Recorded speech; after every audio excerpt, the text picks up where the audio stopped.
Hi guys, welcome back to the channel. I've had this one for a bit.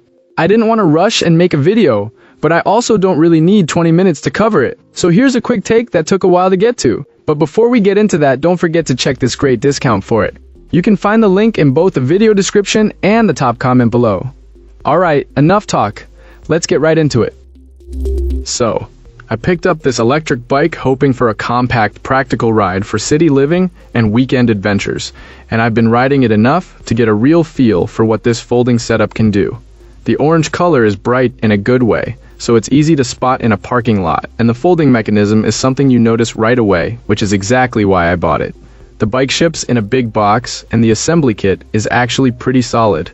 Tools included a decent manual with clear diagrams, and the steps mostly make sense. It did take me about 45 minutes, with a chunk of that time spent trimming zip ties and freeing things from the packing.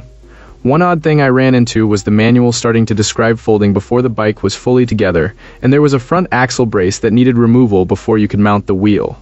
Not a deal breaker, just a heads up in case you're new to assembling bikes. Riding is where this thing shines for what it is. It's a two-step fold, so you can get from car to street in minutes, and the frame plus handlebars fold down compactly enough to stash in a small car's back area. The battery pops in and out with a couple of clicks, and the headlight plus tail light are surprisingly bright for a city ride. The brakes feel solid though.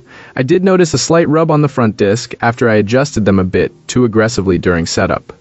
The bike is heavy, especially when you've got the battery in, but the quick releases on the frame and handlebars make it manageable for carrying short distances or lifting into a trunk. The experience has had its ups and downs. The initial plan was to ride and not worry about pedaling, since the motor is responsive enough to pull you along without much help. The 350-watt motor surprised me on small hills, and I found the throttle tech to be responsive enough for casual rides. On the practical side, the charger is small and the battery life feels different, depending on the weather. Winter testing here in Iowa isn't ideal for batteries, but I've been able to go a decent distance on a charge so far. On the downside, a wet ride ended with both bikes quitting, and getting Gotrax on the phone proved nearly impossible at the time. It was a headache trying to source a replacement motor wheel, and the no returns on parts policy, plus the need to verify the exact part over the phone added to the frustration. In the end, I spent a lot of time chasing parts that didn't guarantee a fix.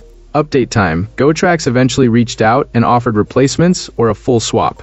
I opted for a motor wheel and a battery initially, then discovered the controller under the battery could be the real culprit.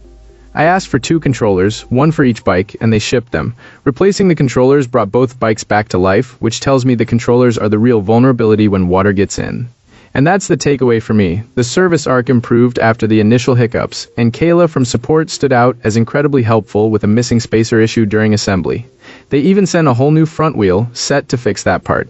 Overall, this folding bike is a viable option if you're careful with weather and prepared for some potential service friction.